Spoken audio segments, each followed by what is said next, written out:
তাহলে হযরত ঈসা আলাইহিস সালামকে আল্লাহ তাবারক ওয়া তাআলা বিশেষ অনেক কিছু বৈশিষ্ট্য দিয়েছিলেন, যে সমস্ত বৈশিষ্ট্যগুলো হযরত ঈসা আলাইহিস সালামের মধ্যেই ছিল, অন্য কোনো নবীর মধ্যে ছিল না।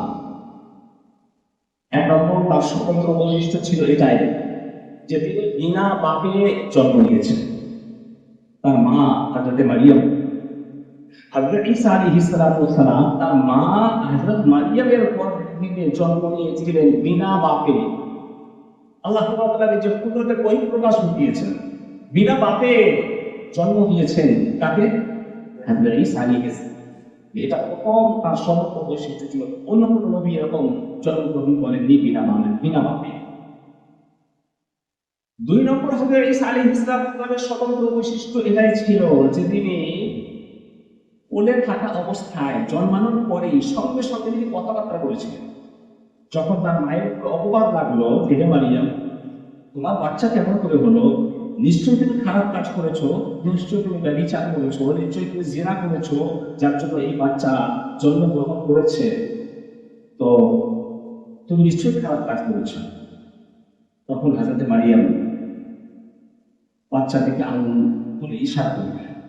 আল্লাহ তাআলার পক্ষ থেকে শেখানো ছিল, ফেরেশতার মাধ্যম দিয়ে শেখানো ছিল যে যখন তোমাকে কেউ জিজ্ঞাসা করবে তখন বাচ্চাটিকে ইশারা করবে, বাচ্চাটি তখন হযরত মারিয়াম বলেছিলেন যে আমি কথা বলবো না, বাচ্চাকে তোমরা জিজ্ঞাসা করবে। সেই ছোট্ট কোলের শিশু, দুধের শিশু ঈসা আলাইহিস সালাম কোলে থাকা অবস্থায় কথাবার্তা বলেছিলেন, এবং সেই কথাটা কিন্তু ছোট বাচ্চারা যখন আবল কথা বলে, গণ্ডগোল কথা না, বড় মানুষের মতো কথা বলছিলেন। ইন্নী আব্দুল্লাহ আতানিয়াল কিতাব ওয়া জাআলানি নাবিয়্যা। আমি আল্লাহ তাআলার বান্দা, আমাকে আল্লাহ তাআলা পাঠিয়েছেন, নবী হিসাবে পাঠিয়েছেন। তো সুতরাং হযরত ঈসা আলাইহিস সালামের এখানে সত্য বৈশিষ্ট্য। হযরত ঈসা আলাইহিস সালামকে আল্লাহ তাবারক ওয়া তাআলা অনেক মুআজিজাত দান করেছেন। অনেক মুআজিজাত থাকতে ঈসা আলাইহিস সালামকে আল্লাহ তাবারক ওয়া তাআলা দান করেছিলেন। যেরকম ভাবে হযরত ঈসা আলাইহিস সালাম পবিত্র কোরআনুল মাজিদের মধ্যে অনেক বিস্তারিত ভাবে সেগুলো বর্ণনা করা আছে যে হযরত ঈসা আলাইহিস সালাম মাটি দিয়ে পাখির আকৃতি তৈরি করতেন, এবং সেই মাটির পাখিতে ফুঁক দিতেন, সঙ্গে সঙ্গে সেই মাটির পাখির মধ্যে প্রাণ সঞ্চার হতো এবং সে উড়ে চলে যেত।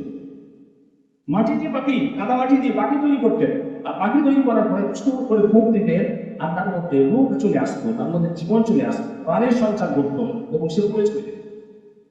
এইরকম ভাবে হযরত ঈসা আলাইহিস সালাম কোন অন্ধ ব্যক্তি, এবং অন্ধ এমনি অন্ধ নয়, জন্মান্ধ, মায়ের পেট থেকে সে আপনার নামি না, অন্ধ, এইরকম জন্মান্ধকে হযরত ঈসা আলাইহিস সালাম তার চোখে হাত বুলিয়ে দিতেন, সঙ্গে সঙ্গে সে বিষয়টি পেয়ে যেত। কোন কুষ্ঠ রোগী, কোরআনে মাজিদের মধ্যে বিস্তারিত বর্ণনা করা আছে, কোন কুষ্ঠ রোগী তার গায়ে হাত বুলিয়ে দিতেন, হযরত ঈসা আলাইহিস সালাম তার খুব ভালো হয়েছে। কোন ব্যক্তি হযরত ঈসা আলাইহিস সালামের কাছে আসতো, বাড়ি থেকে খাবার দাবার খেয়ে বাড়ি থেকে আসতো হযরত ঈসা আলাইহিস সালামের কাছে, হযরত ঈসা আলাইহিস সালাম তাকে দেখে বলে দিতেন যে তুমি কি কি খেয়ে এসেছো আর বাড়িতে কি খাবার রেখে এসেছো তা বলে দিতেন। এটা বিশেষ একটা মুআজিজা আল্লাহ তাবারক ওয়া তাআলা হযরত ঈসা আলাইহিস সালামকে দান করেছে। হযরত ঈসা আলাইহিস সালাম এই সমস্ত মুআজিজাতের অধিকারী ছিলেন। শুধু তাই নয়, কোন মৃত ব্যক্তি মারা গেছে, সেই মৃত ব্যক্তিকে হযরত ঈসা আলাইহিস সালাম জিন্দা করে দিতে